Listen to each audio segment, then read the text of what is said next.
चलिए, good afternoon. Good afternoon बच्चा, good afternoon. तो बहुत बहुत स्वागत है ऋतिक आपका। चलिए, तो ऑब्वियसली आज का जो पूरा का पूरा सेशन है Hrithik, it is really going to be a wonderful experience for every candidate. They are just willing to join the Indian navy through the 10+2 navy BTech entry.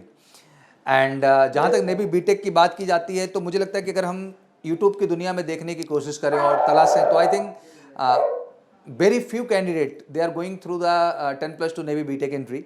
और ये बहुत बड़ी बात है। तो आज जो भी आपके एक्सपीरियंसेस रहे हैं, जो भी जर्नी रही है ऋतिक, उसको लेके बात होगी। और आई थिंक एक बड़ी प्रेरणा खड़ी होगी बहुत सारे बच्चे, क्योंकि आर्मी टीएस का भी आज के आज जो है कट ऑफ क्लियर हुआ है, बच्चों का जो है मेरिट लिस्ट आ गई है, मतलब वो शॉर्ट लिस्टेड हो गए हैं एसएसबी के लिए। तो उन्हें भी डेट्स जल्द ही मिलने वाली है TS46 का, क्योंकि अभी तक नेवी ने ही आईटी मेंस को मैंडेटरी कर रखा था, बट इस बार TS46 से आर्मी को भी जो है इन्वॉल्वमेंट कर दिया गया है। तो मुझे लगता है कि ये इंटरव्यू सर बहुत खास होने जा रहा है हर उस टीएस कैंडिडेट के लिए जो 10+2 लेवल पर कहीं ना कहीं इंडियन आर्मी और इंडियन नेवी को ज्वाइन करने की इच्छा रखते हैं। तो ऋतिक, एक बार आपका बहुत बहुत स्वागत है मेरी तरफ से। कैप्टन सर, कुछ how are you Hrithik? Sir I am fine sir. Okay, चलो, कैसा लग रहा है रिकमेंड होने के बाद अभी? सर अच्छा लग रहा है सर। चलिए, तो ऋतिक कहाँ से मूलतः आप बिलोंग करते हैं बच्चा? सर हम एक परसौनी बटोली गांव है सर, ईस्ट चंपारण बिहार में। चलिए चलिए, बिहार का नाम आप रोशन किए हैं। हाँ, ये बड़ी चीज़ है। बिहार के बच्चों के लिए ऋतिक एक बहुत बड़ा डर जो समाया रहता है कि sir because of communication they thought always कि सर हमारा होगा कि नहीं होगा। तो मुझे लगता है कि आज एक बड़ा मैसेज हम आपके माध्यम से देना चाहेंगे पूरे बिहार के बच्चों के लिए, अब पूरे देश के बच्चों के लिए, कि अगर आपके अंदर कुछ करने का जज्बा हो तो कोई भी चीज़ लाइफ में बार नहीं होती है। आप एक सही फोकस और डेडिकेशन के साथ जाते हैं तो चीज़ें बेहतर हो सकती हैं। तो ऋतिक, कुछ एक्सपीरियंसेस के पॉइंट अभी सबसे पहले मैं शुरुआत यही करूँगा कि लाइक ये टीएस का आपने फॉर्म कब अप्लाई किया था इस 10+2 बीटेक एंट्री के लिए? सर ये 1 अक्टूबर से 10 अक्टूबर तक इसका डेडलाइन था, लेकिन मैंने सर 7 अक्टूबर को ये इसका फॉर्म फिलअप किया। चलो बढ़िया जी। तो एसएसबी कब आपके प्रोसेस हुई? सर वो 1 से 6 नवंबर तक था। बड़ा ही फास्ट प्रोसेस हो गया है सर। अभी हम इंडियन आर्मी को भी देख लें सर, तो वेरी फास्ट कि अभी फॉर्म कंप्लीट ही किए, खटाखट इन्होंने एसएसबी डेट्स को क्या कर दिया, अनाउंस कर दिया। तो बड़ा कम टाइम गैप था आपके पास जो है। तो बेसिकली आप मेजर कलसी क्लासेस से कब जुड़े ऋतिक? मैं मेजर कलसी क्लासेस से 1 साल पहले ही जुड़ा था। अच्छा, बहुत बढ़िया। मतलब जब मैंने डिफेंस की तैयारी करने की सोची थी, तभी मैंने सोची कि मैंने कोचिंग ले लेता हूँ। चलिए, बहुत बढ़िया। तो बेसिकली आपका एक लंबा एक्सपीरियंस रहा ट्रेनिंग का, इन प्रोसेस का। तो फाइनली आपका रिपोर्टिंग कहाँ पे था ऋतिक? तो एसएसबी कोलकाता में सर एक एमसीओ सियालदह रेलवे स्टेशन है, वहीं पे रिपोर्ट करने को बोले। चलो बहुत बढ़िया। फिर वहाँ आपकी बसेस वगैरह आई होंगी, आपको पिक करके गई होंगी वहाँ से? जी, बढ़िया बढ़िया। तो चलिए कुछ एक्सपीरियंस लेते हैं। सबसे पहले तो हम यही जानना चाहेंगे कि कितने कैंडिडेट ने ऋतिक रिपोर्ट किया था जो है? 137 सर। 137? Yes sir. क्या कुछ अब्सेंटी भी था कि मैक्सिमम कैंडिडेट्स ने रिपोर्ट किया था? No sir, total reporting candidate का नंबर था 307, उसमें से सिर्फ 137 ही रिपोर्ट किए। जी।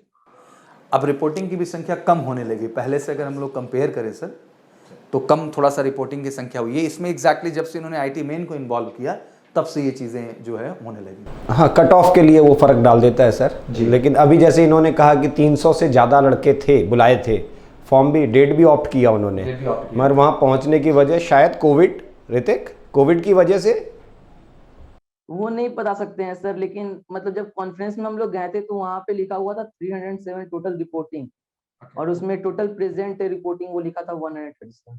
हाँ, दैट्स ट्रू सर। एक्चुअली इसका रीज़न मैं स्पष्ट करूँ, चाहे अभी आर्मी टीएस की भी बात कर रहे हैं हम लोग सर, या नेवी 10+2 बीटेक की बात करें, सेम केस बन रहा है सर। बिकॉज ज़्यादातर बच्चे आईटी मेंस के ही अप्लाई कर रहे हैं, एंड आईटी मेन में उनके अच्छे कट ऑफ हैं, तो कहीं ना कहीं वो थोड़ा डिसाइडिंग फैक्टर हो जाता है कि चलो हम कॉलेज की ओर बढ़ते हैं, जो है ये हम अभी क्विट करते हैं। सर सबसे सिंपल एग्जांपल तो ऋतिक खुद है। ऋतिक, मेरे ख्याल से आपने भी आईआईटी के लिए अपनी फीस डिपॉजिट कर दी थी 40,000 रुपीज, है ना? तो आपके पास दूसरे ऑप्शंस भी थे। ऐसे बहुत सारे लड़कों के साथ ऑप्शंस रहे होंगे, और शायद वो भी एक वजह है कि ना रिपोर्ट करें।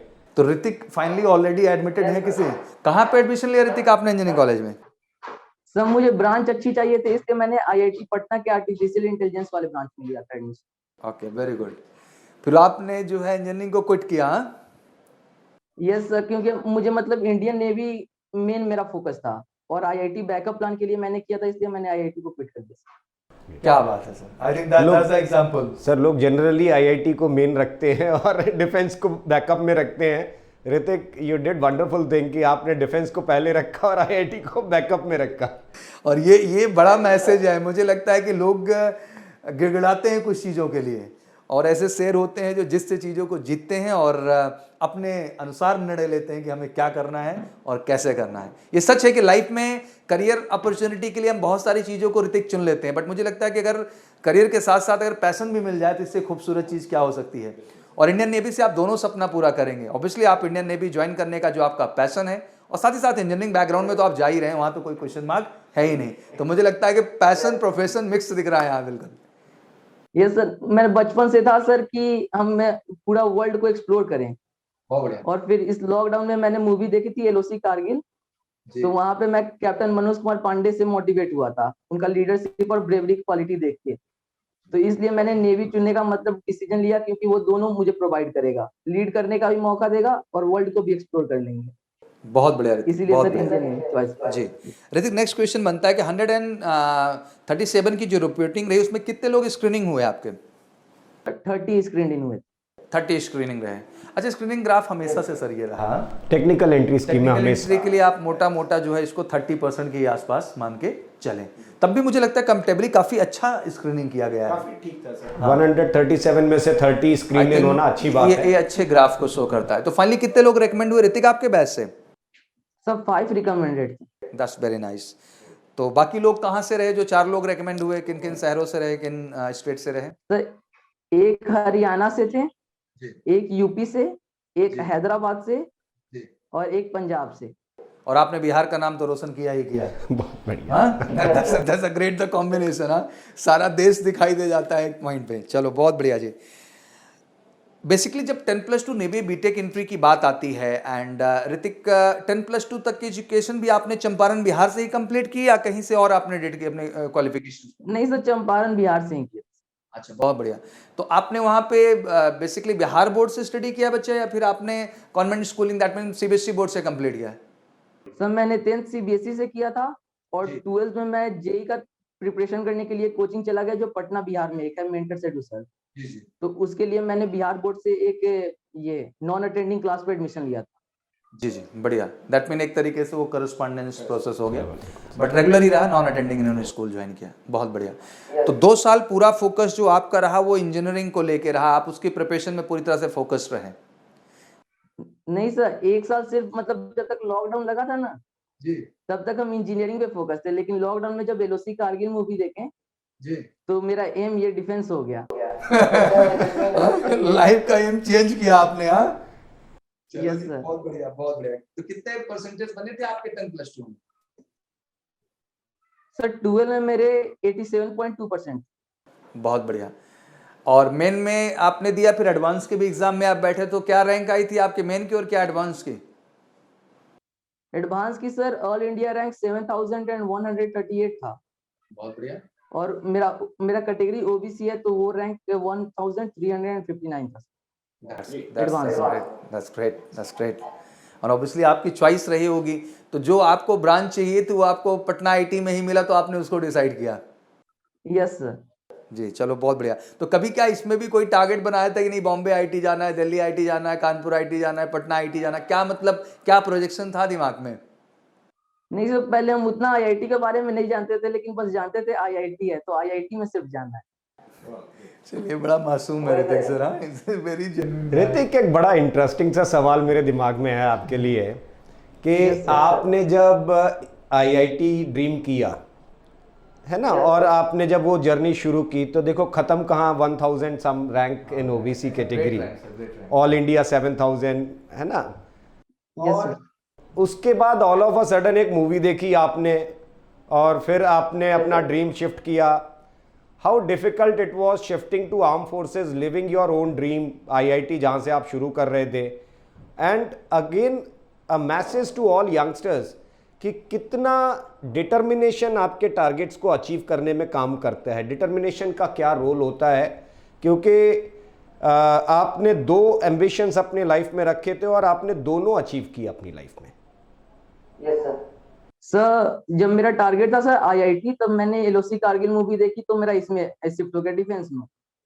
तब सर चूंकि मेरा मैथ स्ट्रांग था, क्योंकि मैं आईआईटी का प्रिपरेशन करता था, तब सर मुझे मैथ वगैरह के लिए कोई प्रॉब्लम नहीं थी, और सोचा कि मैं दोनों साथ में लेके चलूंगा तो मेरा स्ट्रांग बैकअप प्लान भी हो जाएगा कि अगर उसमें नहीं होता है तो एसएसबी इंटरव्यू का सक्सेस रेट बहुत कम है, तो मेरा स्ट्रांग बैकअप प्लान भी हो जाएगा।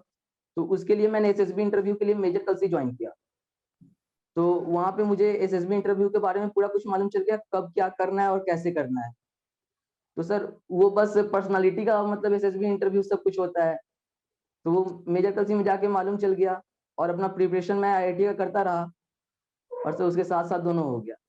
अच्छा, एक और सर इंटरेस्टिंग डिटर्मिनेशन का बात है सर, तो वो आजकल बहुत सारी सोर्सेज अवेलेबल हैं जहां से हम इंफॉर्मेशन गेन कर सकते हैं और उसको यूटिलाइज करके हम बहुत आगे जा सकते हैं।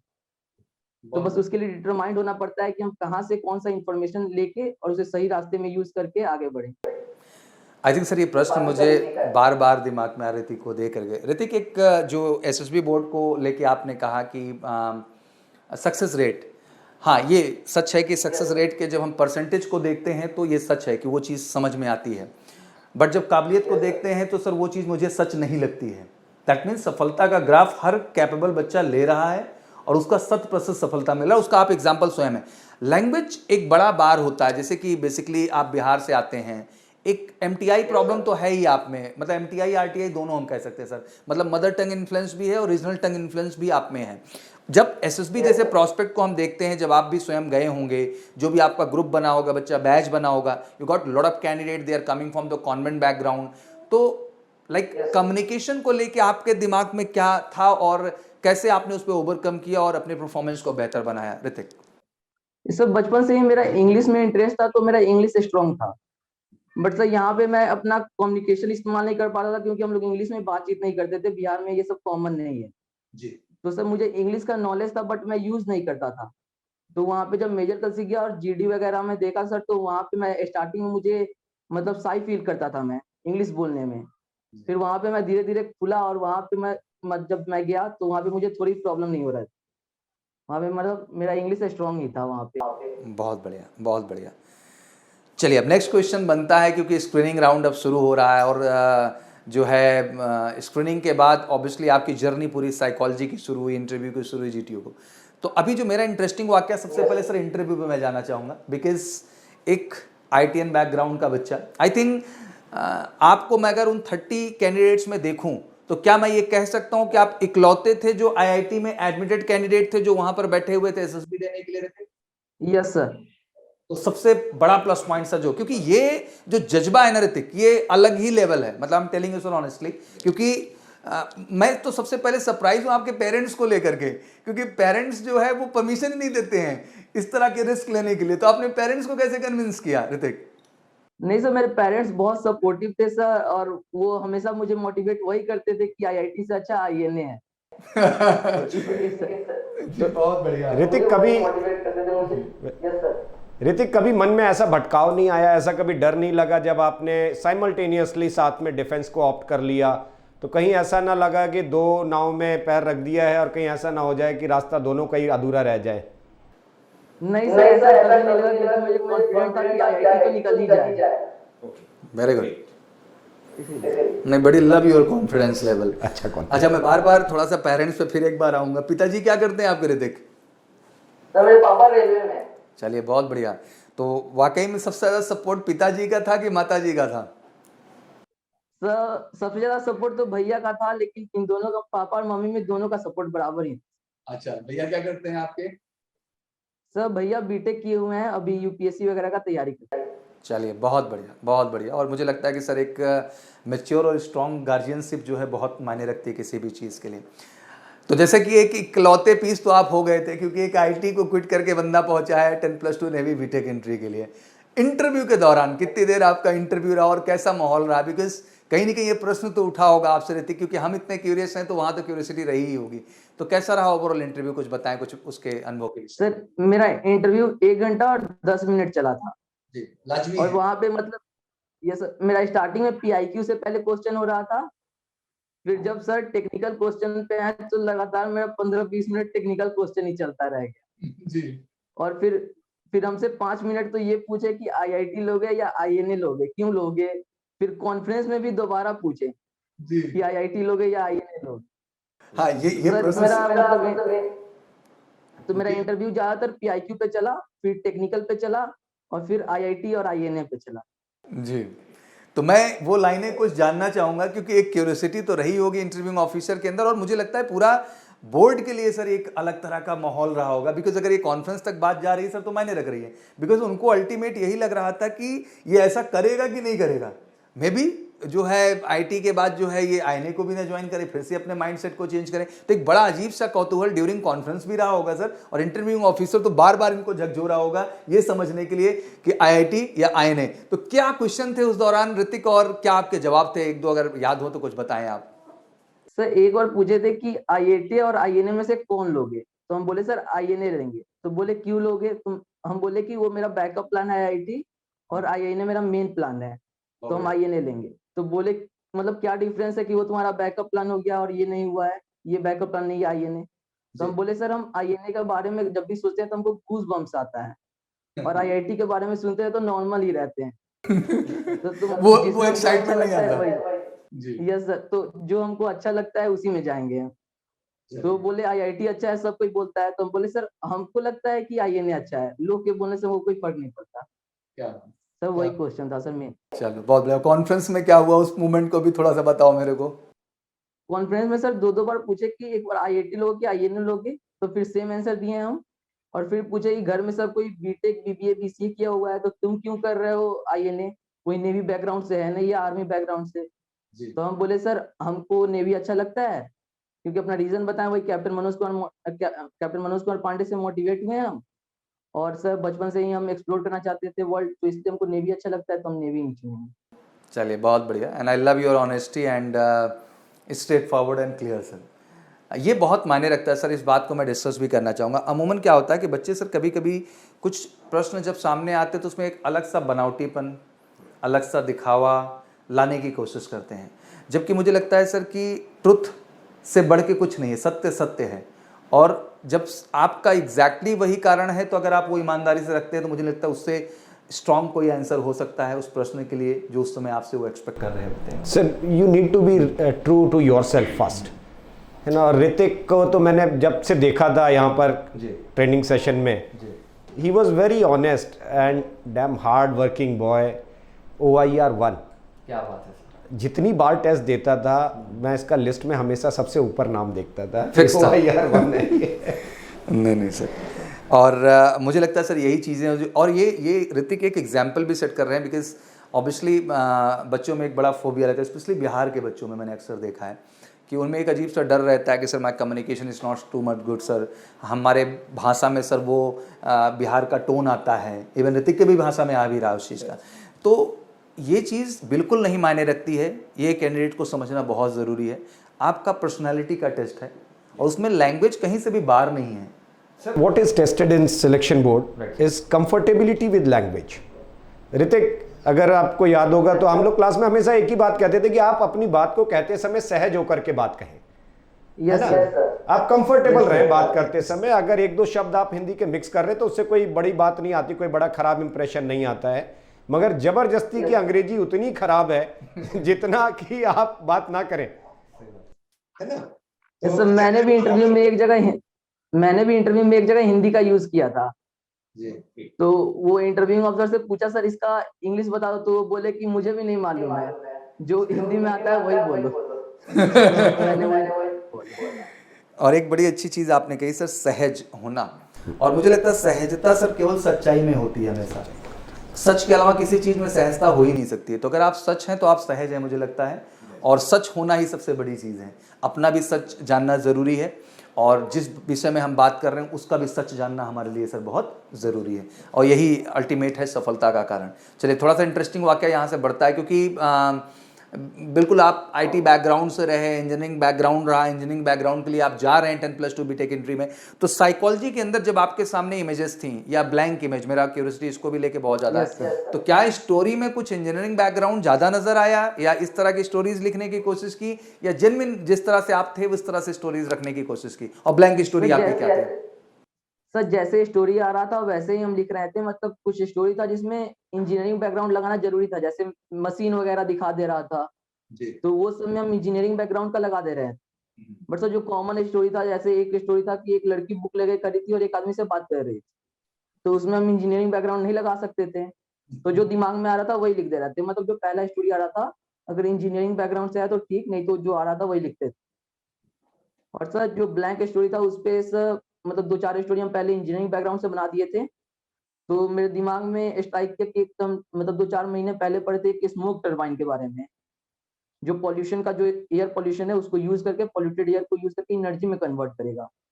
तो इस तरह हमारा पॉल्यूशन और जो एनर्जी क्राइसिस है दोनों का प्रॉब्लम का सॉल्यूशन है वो। सर तो मैंने उसी पे स्टोरी बना दी कि एक लड़का है, वो इन्फॉर्मेशन गैदर करके प्रोफेसर से पहले बात करता है, फिर लाइब्रेरी और इंटरनेट से इन्फॉर्मेशन इकट्ठा करके स्मोक टरबाइन बनाता है, जो कैसे कैसे काम करेगा। क्योंकि हम मेजर कल्सी में आए थे तो एसके सिंह सर बताए थे कि वहां पे तुम छोड़ दे रहे हो कि वो मशीन कैसे काम करेगा। सर तो वहां पे मैंने वो भी लगाया, बहुत वो बढ़िया, मशीन बहुत कैसे बढ़िया, करेगा। बहुत बढ़िया। बिल्कुल बेटा, जब कोई भी चीज़ आप बताएं तो उसके स्टार्ट से लेके इन पॉइंट तक एक्सप्लेन करने से ही आपकी मैच्योरिटी और आपका परफेक्शन नज़र आता है, और ट्रू लीडर का काम यही है कि जो आधे पे ना छोड़े चीज़ों को। एंड बहुत अच्छा लग रहा है मुझे ऋतिक, क्योंकि आई थिंक ये स्टोरी सोचने की क्षमता ही ऋतिक में हो सकती है। कितना क्रिएटिव स्टोरी है सर, मतलब और ये सर- क्रिएटिविटी दिखाती है और, इस यंगस्टर की। और मुझे लगता है सर इस समय देश को सबसे ज़्यादा ज़रूरत है उस चीज़ की। दिल्ली जिस समस्या से गुजर रहा है, इवन आप कोलकाता जिस शहर में थे वहाँ की भी स्थिति जिस हिसाब से है एक्चुअली, तो मुझे लगता है कि सबसे सटीक और सबसे सही स्टोरी इस मोमेंट पे हो जाती है। अच्छा, ये कुछ ऐसी चीज़ें हैं ऋतिक जिनको कोई कॉपी नहीं कर सकता। मैं इस बात को भी रिमाइंड कर दूं यहाँ पर कि बहुत सारे कैंडिडेट क्या होंगे, इस सिचुएशन को सुनेंगे तो वो भी अपनी स्टोरी में जाके इस तरह से करने की कोशिश ये गलत है। आई थिंक मुझे लगता है ये एक आइडिया है जो ऑनेस्टली ऋतिक के दिमाग में आया और ऋतिक ने इसको रखा है, तो मुझे लगता है कुछ ऑनेस्टली आपका भी सोचना बहुत ज़रूरी है, और ऑनेस्टली ही लिखें जो आप लिखें, किसी का कॉपी करने का बिल्कुल ज़रूरत नहीं रहे। अभी देखिए सर, आपके सामने ऋतिक हैं। जी। ऋतिक, देखो मेजर कल्सी में जब तक आप थे हम लोगों ने पूरी कोशिश की थी कि हम लोगों ने कभी किसी को कोई स्टोरी बताई नहीं कि आप ये कहानी लिखोगे। हम हमेशा एक ही चीज़ कहते थे कि आप स्टोरी लिखो, उसमें क्या रिक्वायर्ड चेंजेस हैं वो हम चेक करके आपको बता देंगे, है ना। तो और कभी भी एक मास ट्रेनिंग के ऊपर हम लोगों ने, जैसा हमेशा सर कहते हैं कि मास ट्रेनिंग के ऊपर हम लोग कभी बिलीव नहीं कर सकते, तो हम लोग मास ट्रेनिंग से हमेशा दूर रहे थे। आपके बैच में बहुत सारे लड़के एनडीए के लिए भी रिकमेंड होकर के गए, जो आपके साथ यहाँ एसएसबी कर रहे थे, काफ़ी लड़के रिकमेंड होकर के गए। तो कैसा एक्सपीरियंस रहता है या कैसा लगा आपको, आपके अपने पर्सनल एक्सपीरियंसेस क्या थे मेजर कल्सी में रह करके? सर मेजर कल्सी में जब मैं आया था तो मुझे ये भी नहीं मालूम था कि एसएसबी इंटरव्यू में क्या क्या प्रोसेस होता है। तो सर जब मैं वहां पे गया तो मुझे मालूम चला क्या क्या प्रोसेस होता है और कैसे करना है, और ग्रुप में कैसे मतलब हमें बात करना है, और कैसे अपना ग्रुप में एक इम्पैक्ट क्रिएट करना है, क्योंकि जब तक इम्पैक्ट क्रिएट नहीं करेंगे तब तक कोई बात सुनेगा नहीं। सर तो वहां पे हम एक्सपीरियंस किए, और यहाँ पे मतलब जो एक्सपीरियंस हमें आया था उसे यूटिलाइज किए थे सर यहाँ पे इंटरव्यू में। क्या कभी ऐसा लगता है कि जो ट्रेनिंग दी जाती है ये रटाने से ज़्यादा रिफॉर्मेशन पर ज़्यादा हम लोग फोकस करते हैं कि इंडिविजुअल को रिफाइन करने की कोशिश कर रहे हैं, या कहीं किसी को ऐसा लगता है कि जी चीज़ें एक जैसी हैं और सब कुछ रटा दिया गया हमें? नहीं सर, यहाँ पे मतलब जब हम आए थे तो आप भी हम पे मतलब 1 घंटा एक बार मेरा साइकोलॉजी का चेक किए थे। हमको बार बार समझ में नहीं आ रहा था, आप बार बार बता रहे हैं। तो सर यहाँ पे ज्यादा इंडिविजुअल पे ध्यान दे के मतलब हर एक इंडिविजुअल को दिया जाता है, ये नहीं कि सिर्फ एक इंडिविजुअल को। हर एक क्लास को अलग से टाइम दे के, आप यहाँ आते तो एक बार सबका पहले बुलाते थे, फिर वहां पे टाइम देते थे, भले ही वो 1 दिन में 2 दिन में चेक हो, लेकिन आप सबको पूरा उसका कमी बता देते थे, क्या कमी है, क्या अच्छा है, क्या करना है। बहुत बढ़िया सर, और मुझे लगता है कि कैप्टन सर अगर ये सक्सेस रेट जिस हिसाब से चल रहा है, और ऋतिक जैसे जो डायनेमिक बच्चे जो हैं, क्योंकि सर ये एक ऐसे कैंडिडेट हैं कि जो बड़े ओरिजिनल हैं सर, इतना बड़ा निर्णय लेना और डिसीजन में चेंज लाना जिसके विषय में जानना तक नहीं, बस एक मूवी और एक कैरेक्टर, ऑब्वियसली वो कैरेक्टर तो मैं नहीं कहूँगा, आई थिंक सबके दिल में बसते हैं कैप्टन मनोज पांडे, और सब उनकी शहादत को दिल से याद रखते हैं। तो वो प्रेरणा लेना सर, और बिल्कुल रॉ मैटर की तरह सर आना, तो मुझे लगता है सर कि बिल्कुल आप सबका बड़ा योगदान रहा होगा। ऑनेस्टली मैं भी फील कर पा रहा हूँ इस चीज़ को सर। जिस दिन आपने हमको पहले बार बोला था कि इंडिविजुअल हम लोग देखना चाहते हैं कि कैसे हम मास ट्रेनिंग से बाहर आना चाहते हैं। अब देखिए सर, ऋतिक के लिए मैं एक चीज़ कहूँगा कि अगर 70 बच्चों के बैच में अगर ऋतिक को बिठा करके कोई असेस करना चाहेगा तो शायद एक बार वो असेसर आपको रिकमेंड ना करे ऋतिक, क्योंकि आपने भी देखा होगा आपकी क्लास में अच्छे अच्छे इंग्लिश बोलने वाले लड़के, स्टोरीज लिखने वाले लड़के, पार्टिसिपेट करने वाले, इनका इंटरेस्ट बहुत हाई था, काम करने का पैशन था बिल्कुल डिफेंस के प्रति। अगर वो 70 बच्चों के बीच में बिठा करके देखेंगे तो sir he will be part of that group, और शायद 1% वो एक चांस बन जाए कि आप पहली चॉइस ना बने। लेकिन जब आपको कोई इंडिविजुअली देखेगा, जब आपके डोजियर्स वो पढ़ेंगे सर बैठ करके, और आपका OIR देखेंगे आप कहाँ स्टैंड कर रहे हैं। हम लोगों को देखो कब से नज़र रहती है कि आज भी मैं कॉन्फिडेंटली कह सकता हूँ कि ऋतिक का लिस्ट में हमेशा नाम ऊपर रहता था, हमेशा OIR 1 केस था। ये साइक में बहुत क्लियर कैंडिडेट, शायद इनको एक बार मैंने ये भी कहा था कि जैसे हो अभी आपको साइक में चेंज करने की ज़रूरत नहीं है, आप ऐसे रह जाओ। शायद दूसरे या तीसरे टेस्ट में मैंने आपसे ये बात कही थी कि अभी इतना रिक्वायर्ड चेंज था वो कर लिया, अब आगे मत करना। तो ये जब तक सर इंडिविजुअल नहीं देखेंगे तो ऋतिक में सिलेक्शन नहीं दिखाई देगा। फिर फॉर मी उसका रीजनल एसेंट, उसका जो मदर टंग एसेंट है वो ज़्यादा हमको दिखाई देने लग जाएगा, और हम शायद एक मिस्ड आउट, वो हमारी असेसमेंट में दिक्कत है। फिर ये समस्या थी। बिल्कुल सही कह रहे हैं सर। और मुझे लगता है कि जब हम साइकोलॉजी टेस्ट की स्पेशली बात कर रहे हैं सर, तो उस टेस्ट में हम किसी की मदर टंग और रीजनल टंग में थोड़ी ना इंटरेस्टेड हैं। हमें तो ओवरऑल उसका टैट में क्या आउटपुट रहा, वैट में क्या रहा, SRT में क्या रहा, HD में क्या रहा, और वो सारी सच्चाई है सर जो हमारे आंख के सामने दिख रही है। और जब तक वो इंडिविजुअल एनालिसिस नहीं होगा सर, एग्जैक्टली कुछ नहीं होगा सर। देखिए ब्लैंक स्टोरी कितनी अच्छी सुंदर क्रिएटिव स्टोरी, दिल जीत गया। कहाँ से ये सोच लाएगा कोई यंगस्टर? मतलब ऑनेस्टली सर तो नहीं खरीदी जा सकती। ऋतिक की वो ब्लैंक, अच्छा मैं एक्सपेक्टेशन कर रहा था, मुझे पता था ऋतिक उस 12वीं हिस्ट्री में मेरा दिल जीत लेगा, और इसने दिल जीता मेरा उस कहानी को एक्सप्लेन करके। बिकॉज ये सोचना बहुत जरूरी बेटा, करंट सिचुएशंस को जो एब्जॉर्ब है। True leader is what this is all about, जो हमारी एक्सपेक्टेशन है, और आप ऐसा सोचते हो बच्चा, ऐसा करते हो, तो आई थिंक ईश्वर की कृपा है और आपके माँ बाप धन्य हैं, बिकॉज आप उनके आप गाइडेंस और उनके परवरिश से आप इतने मैच्योर और इतने बैलेंस हो पाए चीज़ों को लेकर के। नेक्स्ट क्वेश्चन हमारा बनता है थोड़ा सा GTO पार्ट को लेकर के, क्योंकि थोड़ा सा तुम्हारा दिमाग जो रहा है वो इंजीनियर टाइप का रहा है, तो थोड़ा सा GTO में क्या होता है कि एक अलग तरह का प्रोस्पेक्ट देखा जाता है, एंड कई सारे फैक्टर इन्वॉल्व हो जाते हैं सर। ग्रुप कॉपरेशन फैक्टर निकल के आता है, लीडरशिप इमर्जिंग क्वालिटी निकल के आती है, ग्रुप कोऑर्डिनेशन निकल के आता है। तो थोड़ा सा GTO को लेके ऋतिक थोड़ा सा आउटलुक आप दें मुझे, आपका कैसा एक्सपीरियंस रहा और कैसी जर्नी रही GTO के साथ आपकी? सर सब GD स्टार्ट हुआ जब पहला वाला GD, जी तो उसमें सब चुप बैठे थे, तो हम सोचे हम अपना पॉइंट दे देते हैं, तो पहला पॉइंट दिए। फिर 2-3 बच्चे लगातार मतलब मेरे अपोजिट जा रहे थे, जी तो उस वक्त हम लोग पहले डिसाइड किए थे कि सब कोई बोलेगा, तो फिर सोचे 2-3 जब मेरे अपोजिट जा रहे हैं तो हम क्लैरिफाई नहीं करेंगे तो फिर दिक्कत हो जाएगा, तो वहां पे हम क्लैरिफाई किए। फिर वो सब 2-3 में से कुछ कुछ मेरे साइड आ गए। सर उसी तरह हम 6-7 पॉइंट दिए पहले GD में भी, और दूसरे GD में भी 6-7 पॉइंट दिए।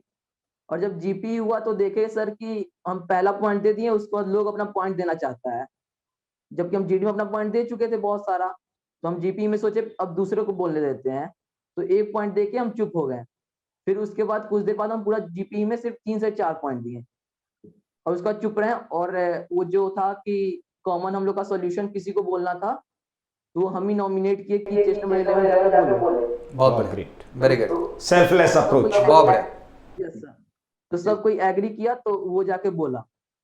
और सर उसके बाद PGT में था, तो स्टार्टिंग में हम चुप रहते थे, और फिर हम जब बोलते थे तो कोई सुनता नहीं था, सब अपने आइडिया में लगा रहे थे। तो फिर GTO सर बोले मेरे तरफ देख के कि तुम सिर्फ बोल रहे हो, जो आइडिया आता है वो लगाओ, उसके बाद बोलो कि हम ये करती हैं, जिसको चलना है चलो। तो उसके बाद हम वही करना शुरू किए। पहले हम अपना आइडिया लगा देते थे, और उसके बाद एक बार ऐसा समय आया जब हम अपना आइडिया यहाँ पे लगा चुके हैं, तो वहाँ पे एक रोप टाई करके और उसमें प्लैंक फंसा के जाना था, तो हम इधर कर दिए। लेकिन कुछ ग्रुप के बच्चे वहाँ पे दूसरे तरफ अपना बांध रहे थे, बोल रहे थे हम इस साइड से जाएंगे ही नहीं।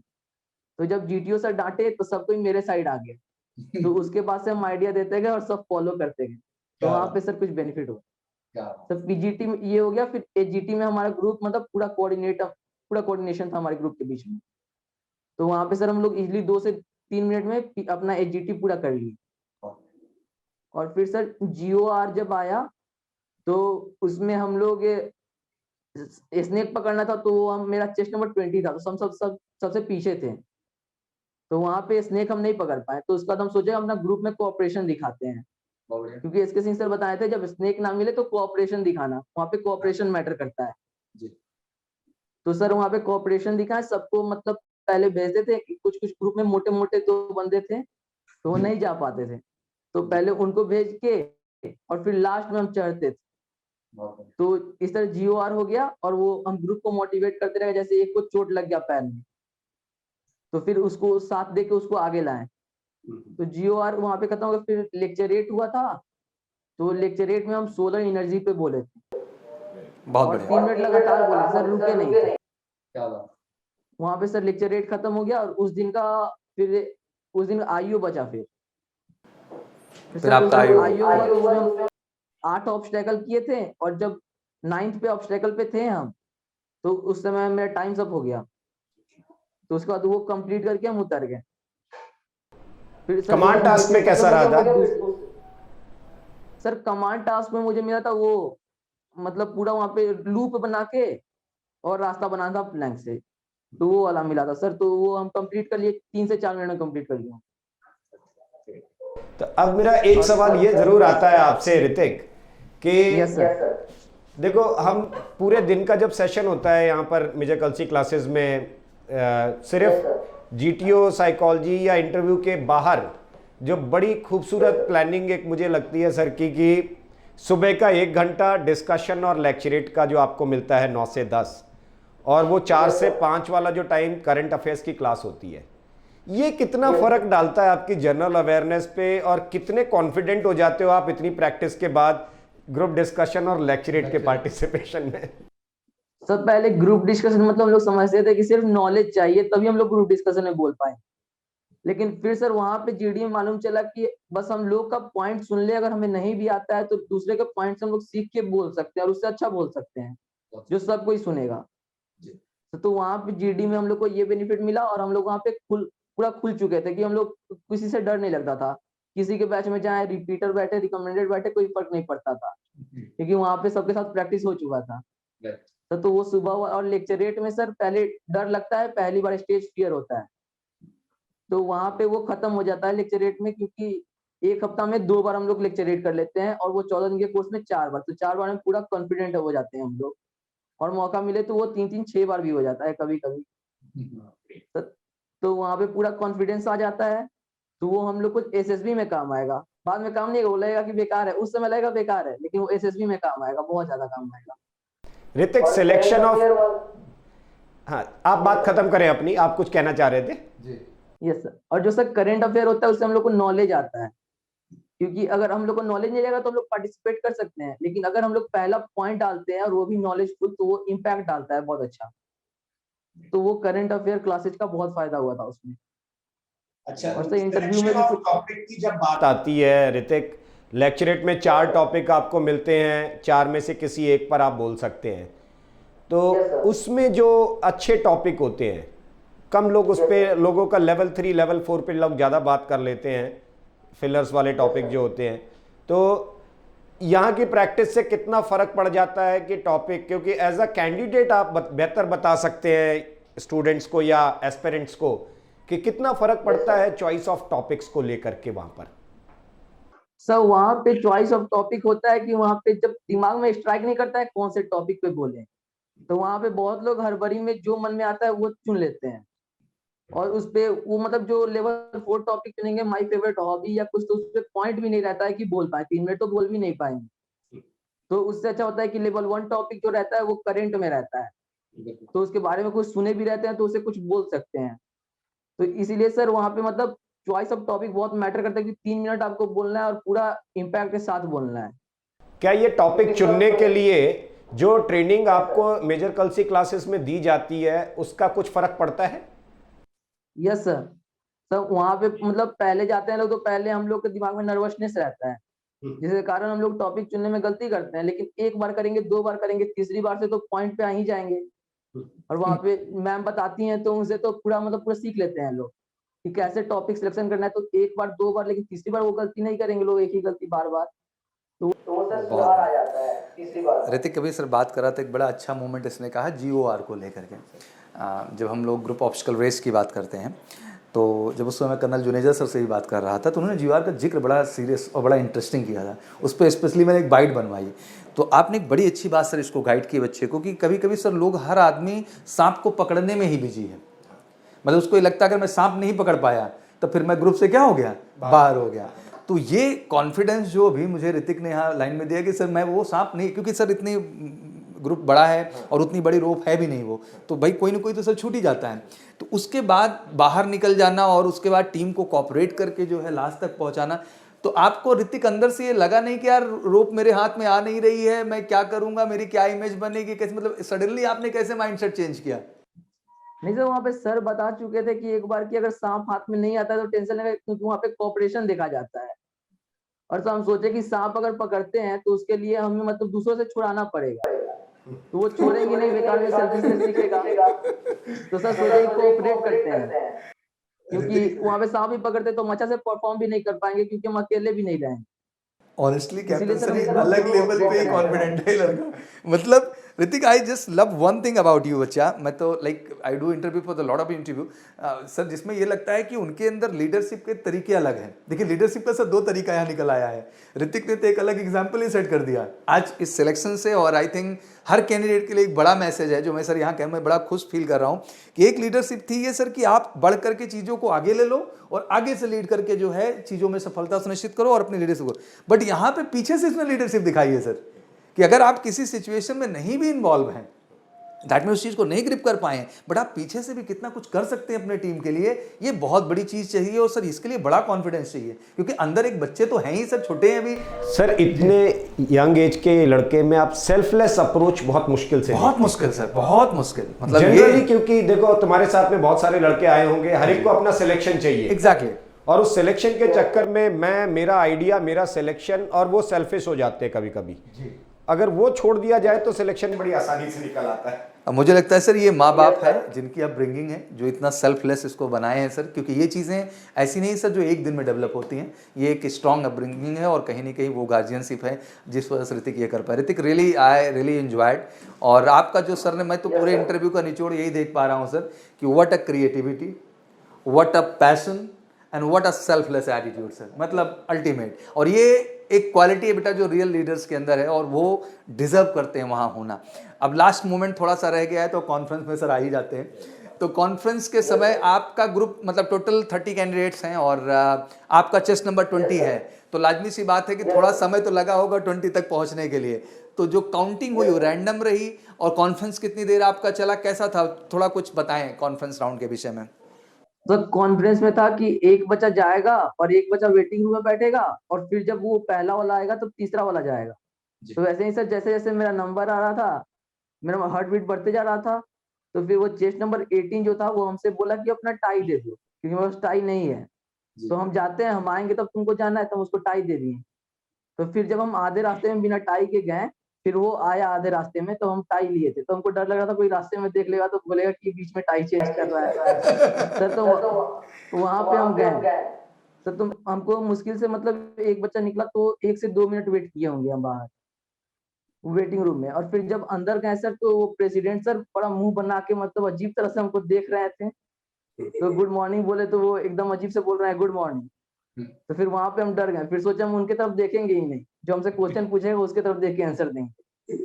तो उनके बगल वाले हमसे क्वेश्चन पूछ रहे थे, तो हम उनको देख रहे थे, फिर प्रेसिडेंट सर के मतलब थोड़ा सा देख के फिर इधर घूम जा रहे थे, दूसरी तरफ देखने लगते थे।